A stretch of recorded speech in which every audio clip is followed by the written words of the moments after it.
Hello everyone, आपल्या सगळ्यांचं स्वागत आहे द रॅन्डम थिंग्स याच्या नवीन एपिसोडमध्ये. आज मी आणि ऋषी डिस्कस करणार आहोत इंडियन ज्युडिशरी सिस्टीमवर. इंडियन ज्युडिशरी सिस्टीममधले वेगवेगळे ॲस्पेक्ट्स काय आहेत आणि काय नाही याच्याबद्दल.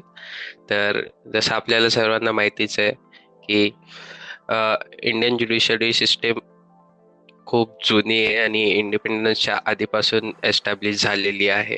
आणि आपल्याकडे वेगवेगळे लेयर्स आहे आणि वेगवेगळ्या ठिकाणी लॉज इम्प्लिमेंट करण्यासाठी वेगवेगळ्या काय म्हणतो इन्फ्रास्ट्रक्चर आपल्या कंट्रीमध्ये इन्स्टिल केलेलं आहे.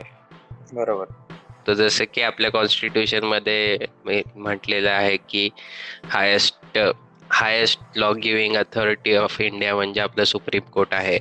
हे आपल्या सर्वांना माहितीच आहे. त्याच्यानंतर त्याच्या खाली वेगवेगळे जे सब डिव्हिजन्स येतात ते आता ऋषी व्यवस्थित एक्सप्लेन करेल. तर आज आपण भारतीय न्यायव्यवस्थेबद्दल बोलतोय, जसं की सागर. तर की आपली जी न्यायव्यवस्था आहे ती खूप जुनी आहे. ज्याप्रमाणे आता सागरने सांगितलं की ही प्री इंडिपेंडन्स पासून चालू आहे.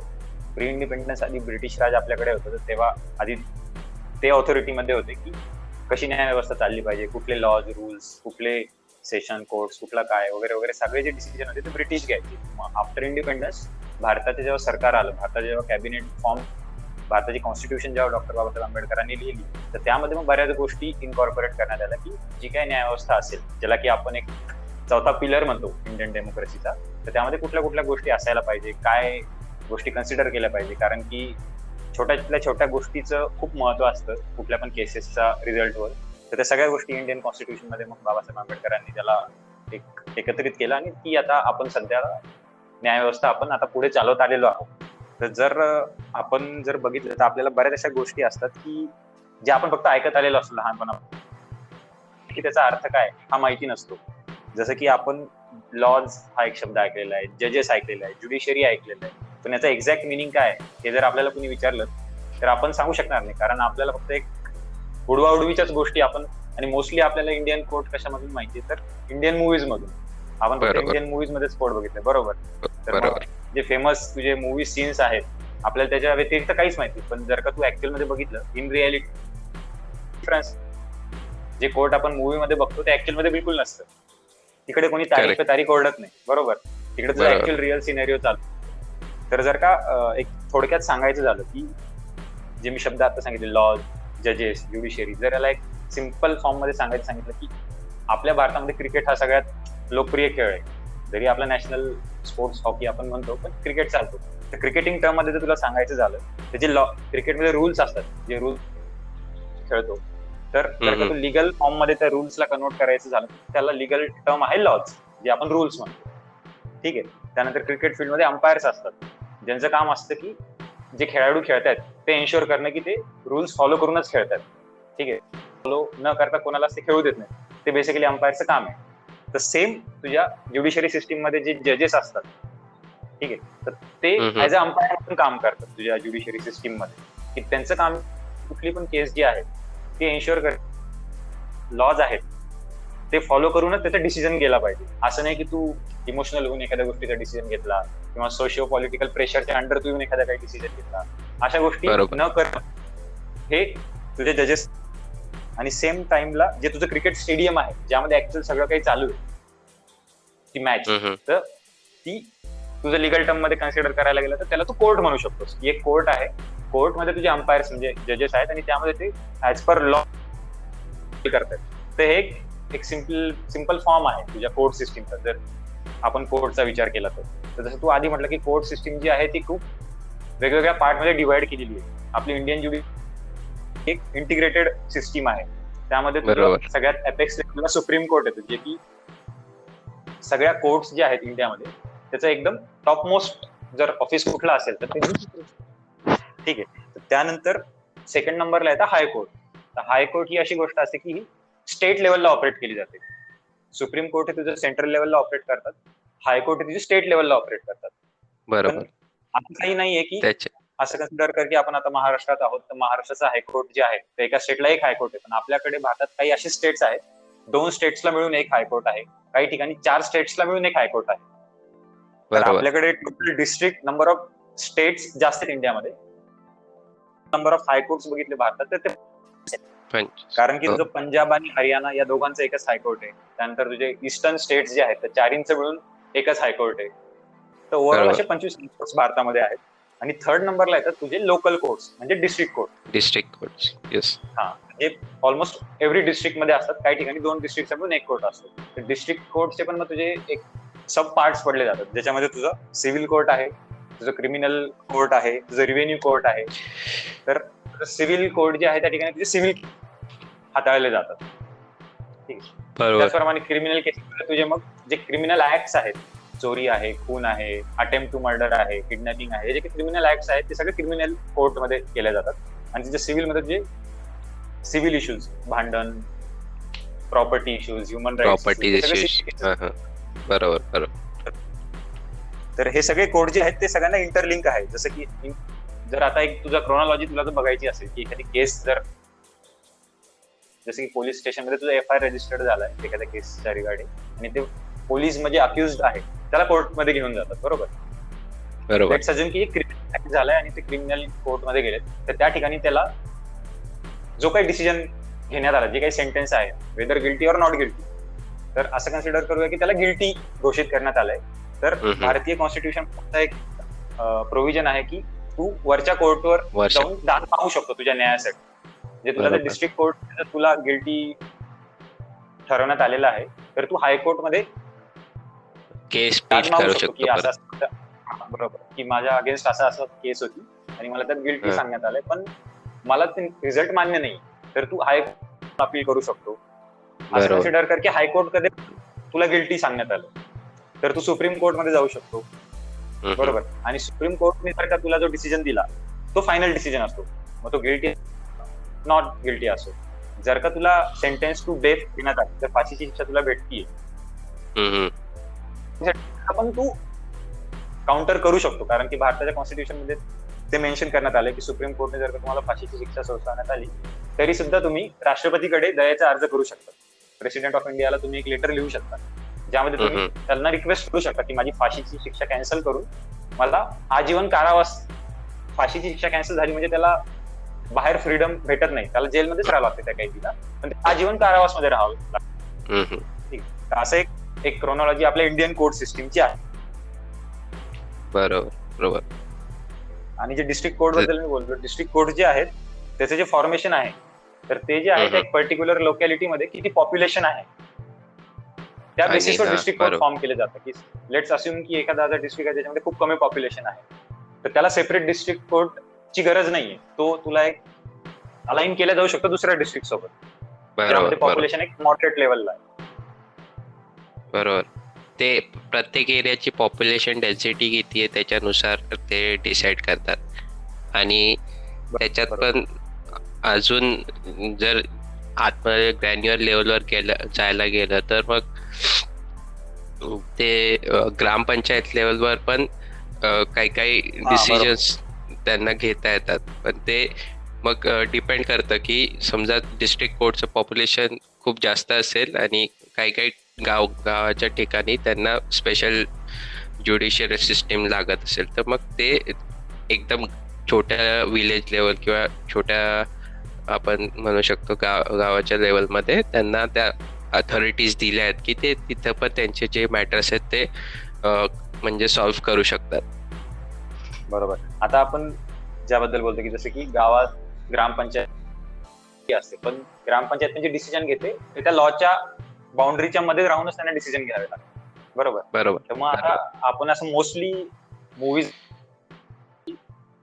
तुझ्या मॅजिस्ट्रेट जे असतात ते शिक्षा देताना सांगतात की आयपीसी धारा XYZ की तहत ही शिक्षा भेटली आहे, किंवा सीआरपीसी की धारा.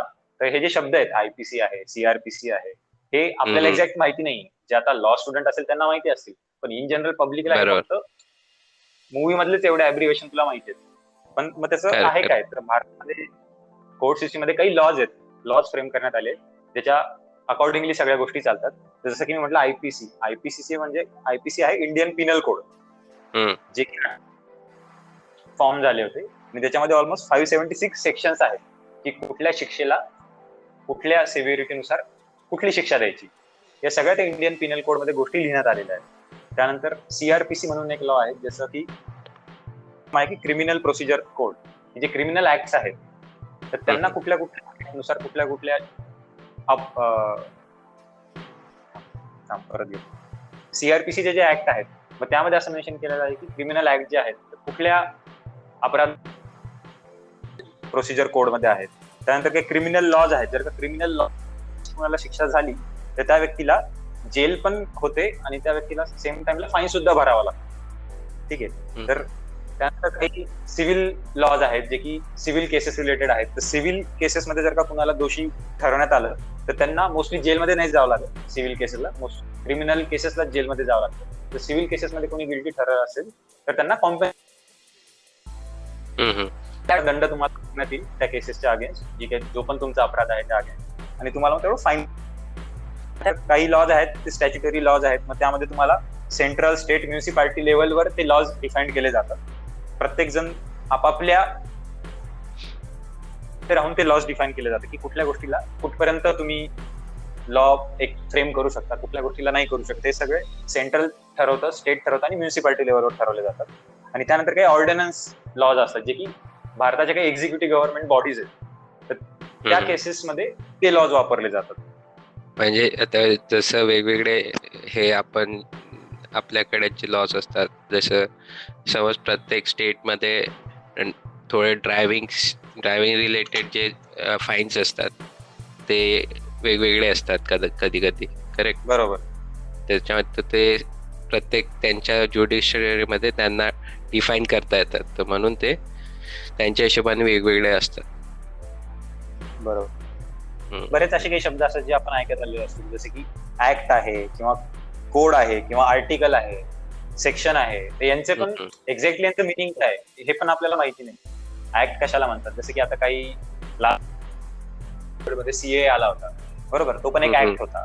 त्या ठिकाणी कोड ऑफ कंडक्ट आहे वगैरे वगैरे. ते कोड म्हणजे काय, किंवा आर्टिकल आहे. एक मूवी आली होती आर्टिकल 15, जे कास्ट डिस्क्रिमिनेशनच्या अराउंड होती. तर आर्टिकल कशाला म्हणतात, कशाला म्हणतात, तर त्या पण अशा काही गोष्टी, जसं की ऍक्ट जो असतो, ऍक्ट तू अशा गोष्टीला म्हणतो की तो ऍक्ट जो आहे तो लोकसभा, त्यानंतर तुझी राज्यसभा, म्हणजे दोन्ही हाऊस मध्ये त्याला अप्रुव्हल भेटलेलं पाहिजे, पहिली गोष्ट. आणि दुसरी गोष्ट, त्याला प्रेसिडेंटचं पण अप्रुव्हल पाहिजे. तर अशा गोष्टीला तू ऍक्ट म्हणू शकतो, जे लोकसभा, राज्यसभा आणि प्रेसिडेन्शियल अप्रुव्हल झालेला आहे. जसं की सीए होता, सिटिझनशिप अमेंडमेंट ऍक्ट. ठीक आहे. नंतर काही कोड्स असतात. कोड कशाला म्हणतात, तर कोड म्हणजे अशी गोष्ट जे नियम ऑलरेडी एक्झिस्ट आहेत तुझे, फक्त त्याला कालांतराने डॉक्युमेंटरी फॉर्म मध्ये लिहिण्यात आलंय. तर अशा ठिकाणी अशा गोष्टीला कोड म्हणतात. जसं की आयपीसी, इंडियन पिनल कोड, कुठल्या गोष्टीला कुठली शिक्षा द्यायची हे आधीपासून ठरलेलं आहे आपल्याकडे. पण काही कोड डॉक्युमेंटेशन झालेलं नव्हतं, मग त्याला डॉक्युमेंट मध्ये कन्वर्ट जेव्हा करण्यात आलं, किंवा कोड ऑफ कंडक्ट असतो कोडचा, तिथे कसं बिहेव करायचं हे ठरलेल्या गोष्टी, त्याला कोड म्हणतात. त्यानंतर आर्टिकल म्हणजे काय असते, तुझा एक पॅराग्राफ असतो, त्याच्यामध्ये तुझे रूल्स लिहिलेले असतात त्याच्या कोड सिस्टीम मध्ये. तर ओव्हरऑल 470 आर्टिकल्स आहेत, ज्यातला एक आर्टिकल 15 आपण जस्ट डिस्कस केला, मूवी मध्ये आलेला होता वगैरे. ठीक आहे. आणि त्यानंतर एक आहे सेक्शन. तर सेक्शन मध्ये काय असतं की जे रूल्स आणि रेग्युलेशन्स असतात, जे लॉज असतात, ते तुझे एका सेक्शन वाईज डिस्क्राईब केलेले असतात. ते काय, तर सेक्शन वाईज जेव्हा डिस्क्राईब करतो, जसं की तू असं ऐकलं असेल की आयपीसी XYZ सेक्शन नंबर 20 के अगेंस्ट किसी को अक्यूज सेक्शन मध्ये, बरोबर. तर त्याचे सेक्शन्स असतात. क्रिमिनल ऍक्ट आहे, काही सेक्शन्स आहेत की सेक्शन 1, 2, 3, 4, 5. तर कुठल्या सेक्शनच्या अगेन्स्ट तुम्ही शिक्षा देताय, तर जेव्हा त्याला असं सेक्शन मध्ये डिवाइड केलं जातं त्या लॉज, त्याला सेक्शन म्हणतात. आपल्याला हे जे सर्व गोष्टी आहेत तर ते म्हणजे एकदम स्पेसिफिकली त्या स्पेसिफिक ठिकाणी जाऊन, जसं तू म्हटला लॉज मध्ये प्रत्येक ठिकाणी प्रत्येक याचं स्पेसिफिक डेफिनेशन दिलंय, तर त्या डेफिनेशन साठी हे सगळे कोड, आर्टिकल, लॉ, हे ऍक्ट, हे सगळे वेगळे स्पेसिफाय केले. कारण की आपल्याला नाहीतर कसं समजेल की कोणत्या डेफिनेशननी काय काय रूल्स आणि काय रेग्युलेशन आणि त्याला कसं इम्प्लिमेंट करायचंय. तर त्याच्यासाठी डिटेल मध्ये त्यांनी डिस्क्रिप्शन करून ठेवलंय, बरोबर. असं कन्सिडर कर ना की तू स्वतःला ऍज अ जज म्हणून कन्सिडर कर, आणि तुझ्या पुढे एक केस आली ठीक आहे. हम्म. तर डिफेन्स मधली व्यक्ती त्याचे पॉइंट्स मांडणार आणि त्याच्या अपोजिट मधले जसं ज्याला की आपण प्रॉसिक्युशन म्हणतो ते त्याचे पॉइंट्स हम्म. मांडणार आणि दोन्ही बरोबर. पॉइंट्स तुला ज्याप्रमाणे मांडले जातात कोर्टात तुला ते दोन्ही पण ओकेच वाटणार, दोन्ही बरोबरच वाटणार. पण तुला डिसिजन जो घ्यायचा आहे तो तू कशाच्या बेसिसवर घेणार, बरोबर. तर त्यासाठी बरोबर. हे ऍक्ट, लॉज, आर्टिकल्स आहेत, कारण की त्यामध्ये जे लिहिलेलं आहे आणि तुझ्याकडे जे एव्हिडन्सेस अवेलेबल आहेत या दोन्हीचा समन्वय साधून तू एक कन्क्लुसिव्ह डिसिजन घेणार. बरोबर. बरोबर. जसं की आपण इनिशियल लेवलला डिस्ट्रिक्ट कोर्ट बद्दल बोललो, जे की लोकल कोर्ट आहे डिस्ट्रिक्ट लेवल. हम्म. तर त्यात आपण हम्म. काही शब्द लहानपणापासून ऐकत आलेलो असतो किंवा न्यूज पेपर मध्ये आपण वाचलेले असतात की डिस्ट्रिक्ट जज म्हणून काही आहे, सिव्हिल जजेस असतात, सेशन जजेस असतात, डिस्ट्रिक्ट मॅजिस्ट्रेट असतो. तर हे वेगवेगळे शब्द जे आपण ऐकले त्यांचे पण काय रोल्स आहेत, बरोबर.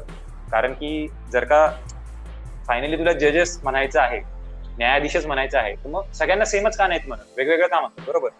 बरोबर. मग त्याचे पण काही वेगवेगळे रोल्स आहेत की जसे की डिस्ट्रिक्ट मॅजिस्ट्रेट जो आहे हा डिस्ट्रिक्ट लेवलवरती जे क्रिमिनल केसेस चालतात त्या केसेसचा न्यायाधीश म्हणजे डिस्ट्रिक्ट मॅजिस्ट्रेट असतो. ठीक आहे. त्यानंतर बरोबर. मग तुझं जे केसेस चालतात त्यांना तुला ते जे न्यायाधीश असतात सिव्हिल केसेस हँडल करणारे त्यांना तू सिव्हिल जज किंवा डिस्ट्रिक्ट जज म्हणतो. म्हणजे त्यांच्या जे वर्क्स आहेत त्यांच्या वर्कला कॅटेगराईज करण्यात आलेले आणि त्या अकॉर्डिंगली मग त्यांचे डेसिग्नेशन्स आहेत. बरोबर.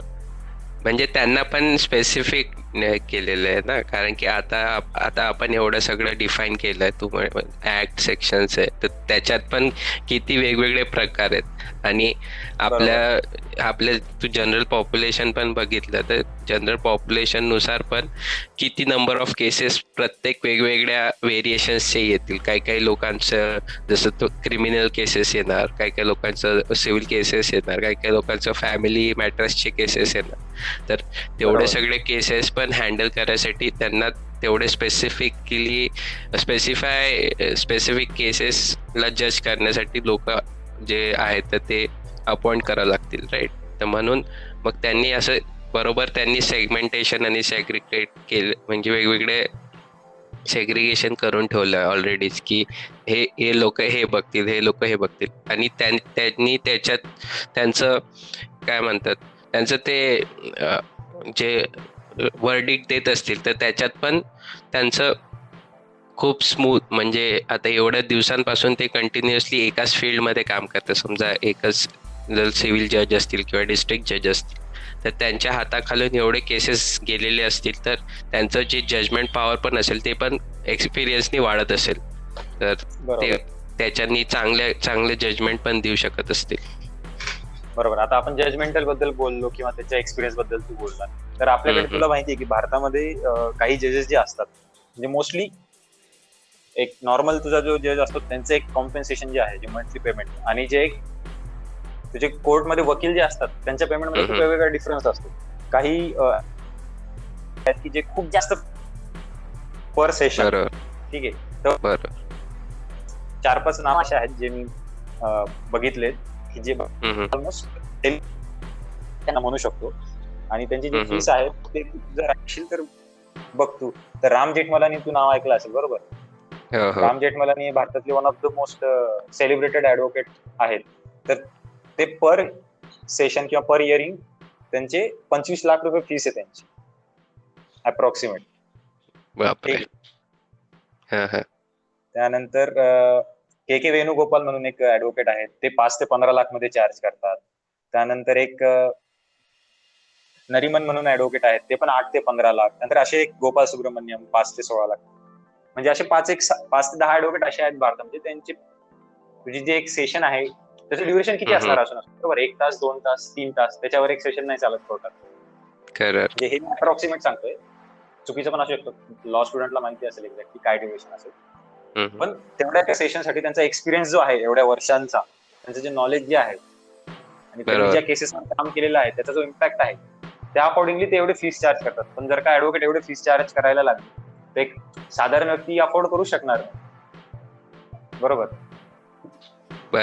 पण हे आपण एकदम टॉप मधले टॉप लॉयर्स कन्सिडर करतो, करेक्ट. तर मग जे ज्यांना त्यांची केसेसमध्ये एकदम सर्टनली जे जिंकायचंच आहे तर तेच लोक अशा लॉयर्सला माझ्या मते अप्रोच करत असतील, किंवा जे अफोर्ड करू शकतात ज्या लोकांकडे एवढे पैसे आहेत, हम्म, आता तू म्हटलं एक सेशनचे एवढे पैसे आहेत आणि कंटिन्युअसली मिनिमम तरी आपण समजू की किती 5-6 तर हिअरिंग होतच असतील. एकदम जास्त होत असतील. कन्सिडरेशन जास्त होत असतील, हा. पण एकदम अझम्पशन साठी समजत 5-6. तर म्हणजे त्या लॉयर समजा तर टॉपच्या लॉयरची आपण फीस पकडली तर ती 1 करोडच्या जवळपास चालली आहे. तर मग बरोबर.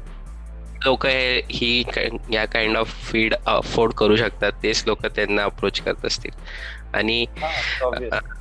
आणि ते पण कधी कधी मोठे मोठे जे केसेस असतात का, कॉर्पोरेट केसेस वगैरे, तर ते त्याच्यासाठी किंवा मग वेगवेगळे काही आता दुसरे जे आपण मोठे एकदम वेल नोन केसेस बघितले आहेत, त्याच्यामध्ये पण मग हे लोक इन्व्हॉल्ड असतात. बरोबर. आता मी तुला जे 4 नाव सांगितले त्यातले एक वकील म्हणजे सलमान खानची जी केस आहे त्याचे ऍडव्होकेट आहेत त्यातले. बरोबर. मग त्यांच्यासाठी ते लोक अफोर्ड पण करू शकतात आणि त्या लोकांना वेगवेगळे म्हणजे काय म्हणू शकतो, टिप्स अँड ट्रिक्स पण माहिती असतात त्यांच्या एक्सपिरियन्स बरोबर. मध्ये.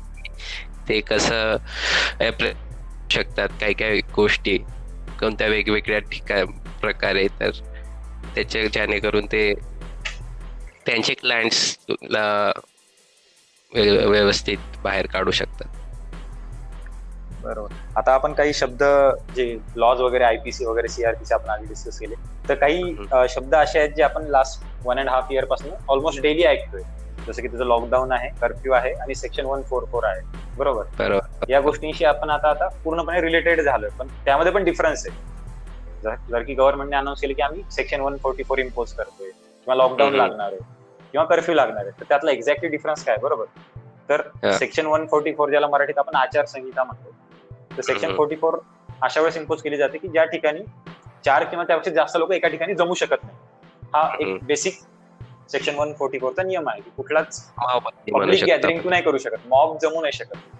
जमावबंदी, अशा केसेसमध्ये जमावबंदी ज्याला म्हणतात, त्यावेळेस सेक्शन 144 इम्पोज केला जातो, जो की कोविडच्या इनिशियल डेज मध्ये करण्यात आला होता. मग त्यानंतर कर्फ्यू जे आपण लहानपणापासून ऐकत आलेलो. बरोबर. कर्फ्यू जनरली अशा वेळेसच आपण बघितलंय लहानपणापासून की काही दंगल झाली आहे किंवा काही जातीवाद दंगे भडकले आहे, अशा जेव्हा इन्सिडेंट होत होते त्यावेळेस आपण कर्फ्यू ऐकत होतो. बरोबर. कोविडच्या काळात पण कर्फ्यू लागला होता. तर कोविडच्या काळात जेव्हा कर्फ्यू लागला होता किंवा इन जनरल कर्फ्यूचा एक बेसिक जो नियम आहे तो असा असतो की सगळ्या काही गोष्टी बंद असतात कर्फ्यू मध्ये, इव्हन तुझ्या इसेन्शियल सर्व्हिस सुद्धा.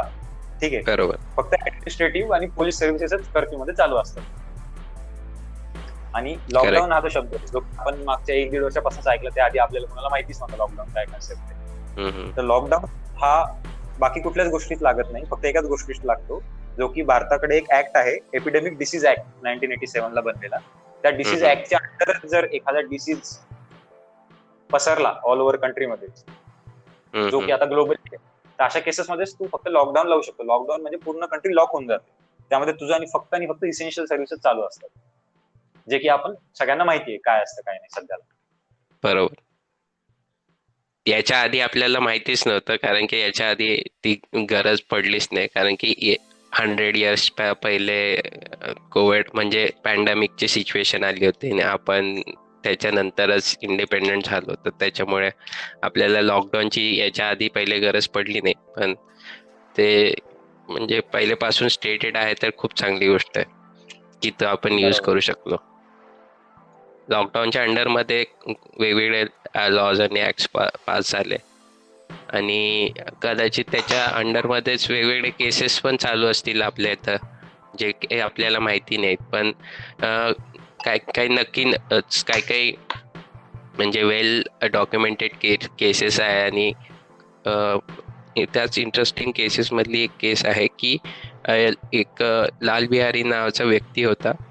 तो व्यक्ती जिवंत असून त्याला डेथ डिक्लेअर करण्यात आलं होतं आणि त्यांनी मग कशा प्रकारे ते चुकीचं आहे हे प्रूव्ह केलंय. तर ही खूप म्हणजे इंटरेस्टिंग स्टोरी आहे. आणि या स्टोरीवर आपल्याकडे एक कागज नावाचा मूवी पण बनला आहे. तर तुला काय आयडिया आहे का ऋषी की केस बद्दल? मला ऍक्च्युली या केस बद्दल माहिती आहे.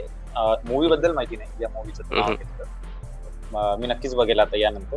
पण तुझी लाल बिहारीची केस म्हटलं, ती खरंच ऍक्च्युली खूप इंटरेस्टिंग केस होती. लाल बिहारी म्हणून एक माणूस होता, त्याप्रमाणे तू सांगितलं, तो एक शेतकरी होता. तर त्याने एकदा बँकेमध्ये लोन साठी अप्लाय केलं होतं, की त्याला शेतीच्या कामासाठी पैशांची गरज होती वगैरे वगैरे. तर त्यांनी लोनला जेव्हा अप्लाय केलं, तेव्हा त्याला बँकेत गेल्यावर असं कळालं की लाल बिहारी नावाची व्यक्ती ही ऑलरेडी डेड आहे. ठीक आहे. तर आता ऑब्व्हियसली तू जर का गेला बँकेत आणि तुला असं कळालं की सागर मेलेला आहे, तर तुझी रिॲक्शन जी असेल शॉकिंग, तीच त्याची रिॲक्शन होती.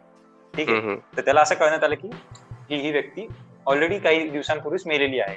ठीक आहे. पण त्याला तर आता पैशांची गरज होती, मग त्याला ते जे लोन काढलं त्यांनी, ते मृत बिहारी असं म्हणून असा फॉर्म भरला त्यांनी, की मृत व्यक्तीच्या नावाने फॉर्म भरला आणि मग त्यांनी ते लोन वगैरे काढलं, त्याचं जे काही काम होतं. मग त्याला जेव्हा असं कळालं की असं आपल्या बिहाइंड असं काहीतरी घडलेलं आहे, तर त्याला त्याच्या एका कझिनवर डाऊट होता की प्रॉपर्टीसाठी यांनी. ठीक आहे. तर त्यामुळे मग त्यांनी कोर्टमध्ये अपील केली आणि मग कोर्ट अपील, तर मग ऑलमोस्ट अपील केल्याच्या 18 वर्षानंतर त्याला न्याय केसच्या अगेन्स्ट, आणि 18 वर्षानंतर त्याला परत जिवंत घोषित करण्यात आलं ऑन डॉक्युमेंट. पण त्याचा त्या 18 वर्षात जो काही त्याला त्रास झालेला होता तो खूप जास्त झाला होता, कारण की ऑन पेपर तो मृत होता. त्यामुळे त्याला त्याच्या विधवा पत्नी, जी की ऍक्च्युअल विधवा नव्हती पण विधवा ऑन पेपर होती, तर तिच्या पेन्शनसाठी पण अप्लाय करावं लागायचं. त्याला खूप जास्त फेरफटके मारावं लागायचे डॉक्युमेंट ऑफिसेसचे. म्हणजे एका जिवंत व्यक्तीला हे सगळं करावं लागलं त्याच्या मरणाच्या न्यूजमुळे. म्हणजे ही एक खूप इंटरेस्टिंग केस होती, भारताच्या ज्या इंटरेस्टिंग केसेस आहेत त्यापैकी. आणि सेम अशीच एक केस जी तू सांगितली की याची मूवी मध्ये रूपांतर झालंय, ते एक असून एक केस होती नानावटी केस म्हणून, जी की खूप जास्त पॉप्युलर केस होती त्या काळात, ज्यावर पण एक मूवी आलाय अक्षय कुमारचा रुस्तम म्हणून, बऱ्यापैकी जणांनी असेल. तर त्यामध्ये के नानावटी की तुझे नेव्ही मध्ये ते एक ऑफिसर होते आणि त्यांच्यावर त्यांच्या वाईफच्या अलिजेड लव्हरचा खून केल्याचा एक आरोप होता. ठीक आहे. तर त्यावेळेस मग त्यांना सेशन कोर्ट होतं, डिस्ट्रिक्ट त्यांचं जे कोर्ट होतं, तर त्या काळामध्ये ना अजून एक इंटरेस्टिंग गोष्ट अशी असायची की तुझ्या कोर्ट आणि ऍडव्होकेट सोडून काही ज्युरी मेंबर्स असायचे. बरोबर. ज्युरी मेंबर्स त्यांचं ओपिनियन काय आहे, सगळ्या गोष्टी एव्हिडन्सेस सगळे ऐकल्यानंतर ज्युरी मेंबर्स त्यांचे मत मांडायचे. तर त्या केसमध्ये 9 ज्युरी मेंबर्स होते आणि 9 पैकी 8 जणांनी त्याला नॉट गिल्टी म्हणून डिक्लेअर केलं. ठीक आहे. आणि एकानी गिल्टी म्हणून डिक्लेअर केलं. त्यानंतर कोर्ट जे त्यावेळेस डिसिजन घ्यायचं त्यामध्ये ज्युरी मेंबर्सचा खूप जास्त इम्पॅक्ट असायचा. आता 8:1 या रेशोने तुला नॉट गिल्टी जर का डिक्लेअर करण्यात आलंय, तर ऑब्व्हियसली कोर्टचा जो निर्णय होता तो पण नॉट गिल्टीच होता. बरोबर.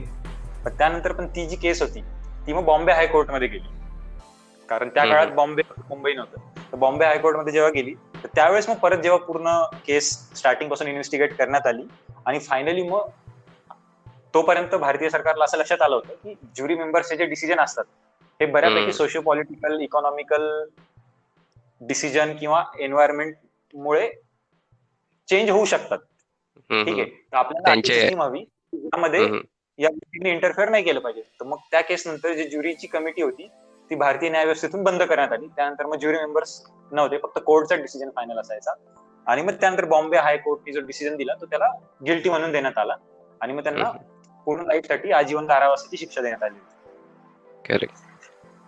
हे जे ज्युरी सिस्टम सध्या चालू आहे, हे तू जे ज्युरी सिस्टम मेन्शन केलंय, तर अमेरिकन ज्युडिशियल सिस्टम मध्ये करंटली पण हे ज्युरी सिस्टम यूज केलं जातं. आणि तू जसं म्हटलं की वेगवेगळे इन्व्हायरमेंटल किंवा सोशल इकॉनॉमिक जे इश्यूज असतात, तर ते त्या ज्युरी सिस्टमला अफेक्ट करतात काही ना काही, किंवा त्यांच्या डिसिजन मेकिंगला अफेक्ट करतात. तर त्याच्यामुळे आपल्याकडे ते आता यूज नाही करत, पण US मध्ये ते आता पण करंटली यूज होतं.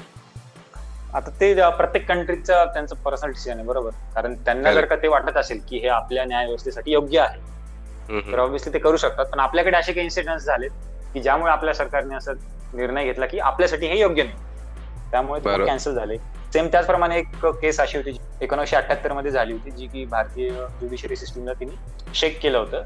कारण की एक शहा बानो म्हणून एक मुस्लिम महिला होती, तर वयाच्या 62व्या वर्षी तिचा आणि तिच्या नवऱ्याचा तलाक झाला होता. ठीक आहे. त्या लेडीला 5 मुलं होते. पण आता त्या काळामध्ये ऑलमोस्ट 90% ऑफ इंडियन लेडीज ज्या होत्या त्या बाहेर कुठे काम करत नव्हत्या, त्या मोस्टली हाऊसवाईफच होत्या. त्यामुळे त्यांचं कुठलं काही इन्कम नव्हतं. तर मग नवऱ्यापासून वेगळं झाल्यानंतर तिला तिच्या मुलांचं जे पालन पोषण करायला जे पैसे लागणार होते त्याची कमतरता जाणवायला लागली. ठीक आहे. तर त्यामुळे मग त्या लेडीने सुप्रीम कोर्टकडे अपील केली की मला तलाक नंतर माझ्या मुलांना सांभाळायला प्रॉब्लेम्स येत आहेत, तर मला या. ठीक आहे. तर त्यावेळेस मग सुप्रीम कोर्टने जो डिसिजन दिला होता, तर तो डिसिजन असा होता की इथून पुढे आता जेव्हा डायव्होर्स किंवा तलाक वगैरे जेव्हा देण्यात येईल, तर नवऱ्याने जो आहे एक सर्टन अमाऊंट पैसे त्याच्या एक्स वाईफला द्यायचे, कारण की ते पण जे मुलं आहेत त्यांचं पालन पोषण करण्याला ती पैसे पुरले पाहिजेत.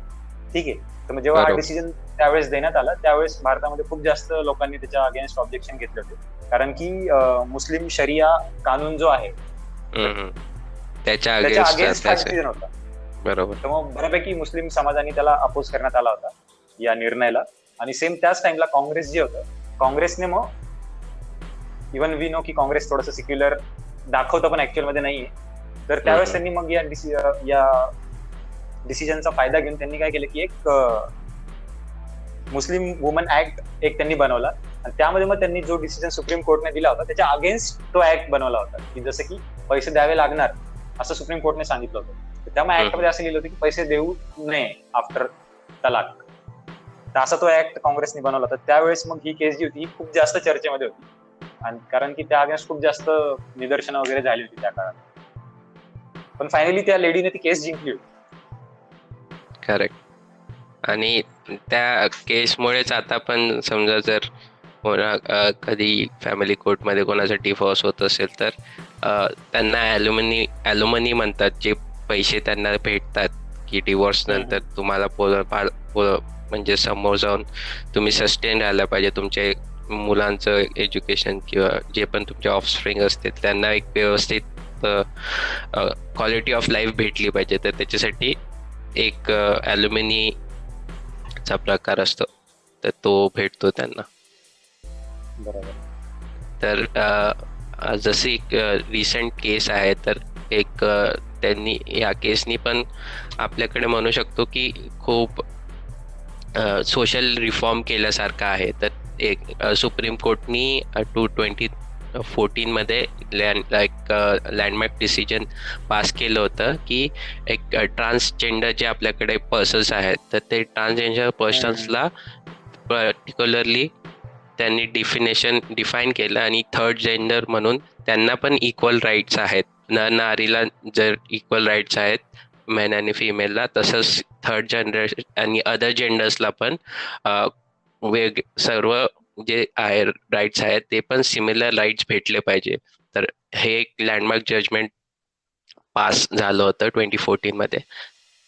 आणि त्याच्यात सोबत एक अजून डिसिजन झाला होता काही वर्षांनंतर की एलजीबीटी कम्युनिटी जी आहे, बरोबर, सेक्शन 377 आधी भारतामध्ये समलैंगिक होता, पण भारतीय सरकारने तो पण एक खूप मोठा लँडमार्क जजमेंट होता की त्याला मान्यता दिली सरकारने. आता तो गुन्हा नाही आहे आपल्या देशामध्ये, बरोबर.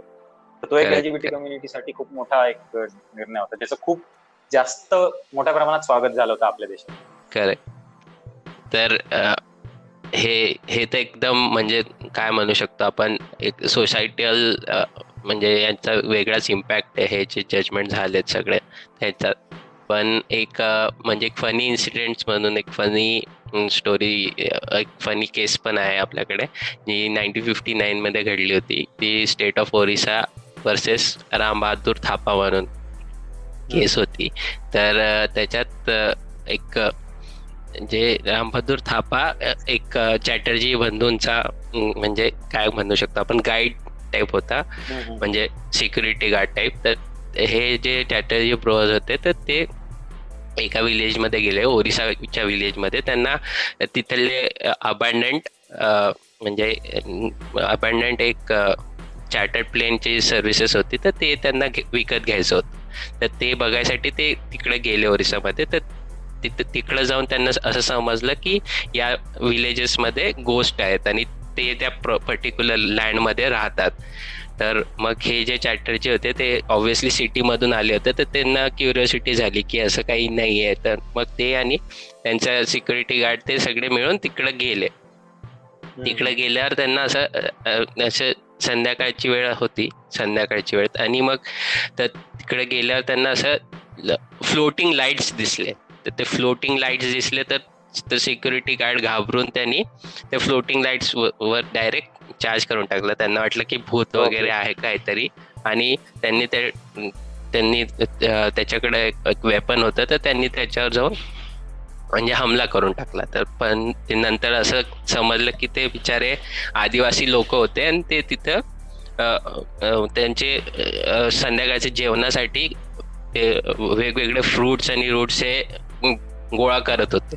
पण या बिचाऱ्यांनी जाऊन जेव्हा अटॅक केला तर त्याच्यामुळे एक व्यक्ती सिरियसली इंजर्ड झाली आणि ती वारली. पण मग आपल्या कोर्टनी असं डिसिजन पास आउट केलं की तो जो व्यक्ती होता त्यांनी बिना इंटेन्शन, म्हणजे त्याचं इंटेन्शन नव्हतं दुसऱ्याला हार्म करायसाठी, पण त्याचं जे प्रिडिक्युमेंट होतं की त्याला सगळ्यांनी हे वेगळे इन्फॉर्मेशन फीड केली होती की गोस्ट आहेत, हे आहेत, तर त्याच्यामुळे तो पॅनिक झाला. त्या पॅनिकच्या स्टेटमध्ये त्यांनी ते डिसिजन घेतले, म्हणून त्याला म्हणजे नॉट गिल्टी चार्ज केलं. तर म्हणजे असं पण आपल्याकडे केसेस झाल्या आहेत. बरोबर.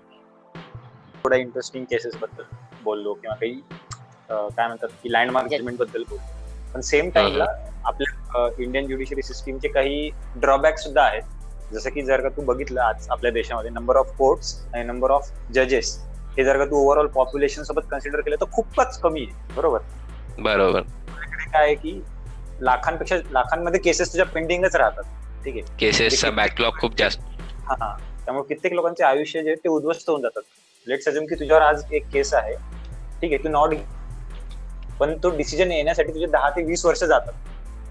तुझा जो तो कालखंड आहे 10 ते 20 वर्षाचा, त्यामध्ये तुला ऍज अ दोषी करार ठेवून तुला जेलमध्ये जर ठेवण्यात आलं तर तुझं आयुष्य आणि तुझ्या कुटुंबाचं आयुष्य पूर्णपणे उद्ध्वस्त होऊन, असे केसेस पण आहेत आपल्याकडे की जे 15-15 वर्ष जेलमध्ये राहिलेत आणि 15-20 वर्षानंतर त्यांना निर्दोष सांगण्यात आलंय, पण त्यांच्या आयुष्याचा तो कालखंड निघून गेलेला आहे. तर मग बऱ्याच केसेसमध्ये, जसे की रेप केसेसमध्ये आता फास्ट ट्रॅक कोर्ट भारतीय सरकारने तयार केले की त्याचे निर्णय लवकर झाले पाहिजे, कारण की त्या व्यक्तीला न्याय भेटला पाहिजे. अशा मग बऱ्याच गोष्टी आहेत की ज्या आपल्या न्यायव्यवस्थेत इम्प्रुव्हमेंटचा स्कोप आहे तिकडे. तर मला असं वाटतं की कुठेतरी आपण जे आपलं अकॅडमिक्स आहे तिथेच जर का थोडंसं आपण त्याला स्ट्रॉंग बनवलं, जसं की आपल्याकडे मेजॉरिटी इंजिनिअरिंग आणि डॉक्टरलाच एवढं जास्त फोकस करण्यात येतं. म्हणजे तुझं एमबीबीएस ची एंट्रन्स असो किंवा IIT असो किंवा कॅट असो, MBA म्हणजे किंवा UPSC, या 4-5 एक्झामलाच एवढं हायलाईट केलंय, तर बाकी करिअरकडे लोकांचं लक्षच जात नाही. कारण की लॉ हा तुझा एक खूप महत्वाची गोष्ट आहे. जर लॉच्या रिगार्डिंग अकॅडमिक्स पासून, शाळेपासूनच जर का तुला त्या गोष्टी शिकवण्यात आल्या आणि त्याच्यात जर का लोकांना कॉम्पिटिशन काय आहे, कॉम्पिटेटिव्ह एक्झाम्स कशा असतात, काय नसतात, एका लॉयरचा सोसायटीमध्ये काय रोल आहे, हे जोपर्यंत आपल्याला कळत नाही तोपर्यंत लोक त्या करिअरकडे जाणारच नाही. कारण की जर का तू एखाद्या कुठल्या पण सेशन कोर्टमध्ये जा किंवा डिस्ट्रिक्ट कोर्टमध्ये जा, तुला बरेचसे वकील बाहेर त्यांचा एक स्टॉल मांडलेला असतो. बरोबर. मग मला केस भेटेल, मग मला पैसे येतील, मग तोपर्यंत. मग यामुळे काय होतं की बऱ्याच जणांकडे इच्छा असून पण ते तिकडे जात नाहीत लॉ सेक्शनकडे, कारण की एक फिक्स इन्कम तुझ्याकडे नाहीये. आणि आपण भारतीय लोकांची मेंटॅलिटी अशी की आपल्याला फिक्स इन्कम पाहिजे. तर कुठेतरी त्या सिस्टीम मध्ये जर बदल झाला तर नक्कीच आपल्याकडे जेवढ्या पेंडिंग केसेस आहेत त्या कुठेतरी कमी आपण करू शकतो असं वाटतं मला.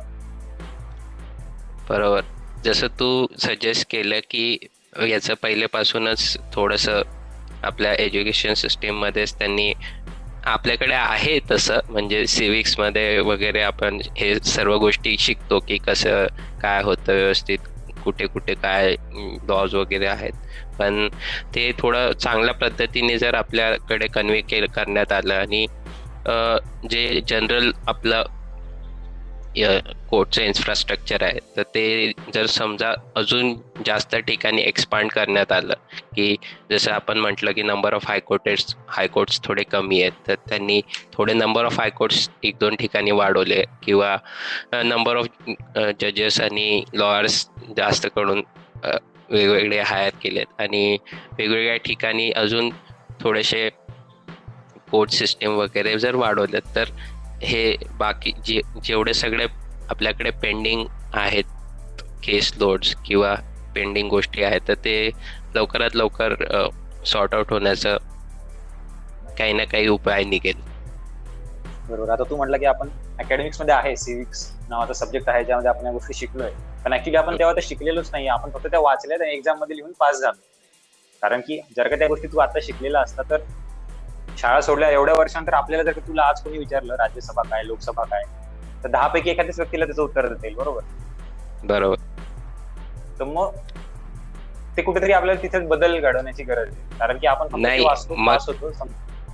नाही, तो टॉपिक मग तो दुसरा आहे ना मित्र. तो आपल्याला एज्युकेशन सिस्टीमवर तो एज्युकेशन सिस्टीमवरचा वेगळा टॉपिक आहे. कारण की एज्युकेशन सिस्टीमच अशी डिझाईन केली आहे की तुम्ही जर फक्त एक रात्रभर बसून तुम्ही रट्टा मारला आणि ती रट्टा मारलेला जाऊन तुम्ही दुसऱ्या दिवशी पेपरमध्ये लिहून आलात तर तुम्ही त्या गोष्टीमध्ये चांगल्या मार्कनी पास होतात. तर तुम्हाला समजून घेण्याचा इन्सेंटिव्ह कुठे? तुम्ही समजून घेऊन त्या गोष्टी कराल तर त्याचा आपल्याकडे इन्सेंटिव्हच नाही, तर मग ते लोक करतील कशाला? तर ते मग तो टॉपिक आपण एक दुसऱ्या दिवशीसाठी ठेवू आणि त्याच्यावर आपलं नक्कीच चांगलं डिस्कशन होईल. तर आता या टॉपिकचं आणि या एपिसोडचं इथंच रॅपअप करून टाकू आणि भेटूया आपण सर्व नेक्स्ट एपिसोडमध्ये. Yes, Bye. Bye bye.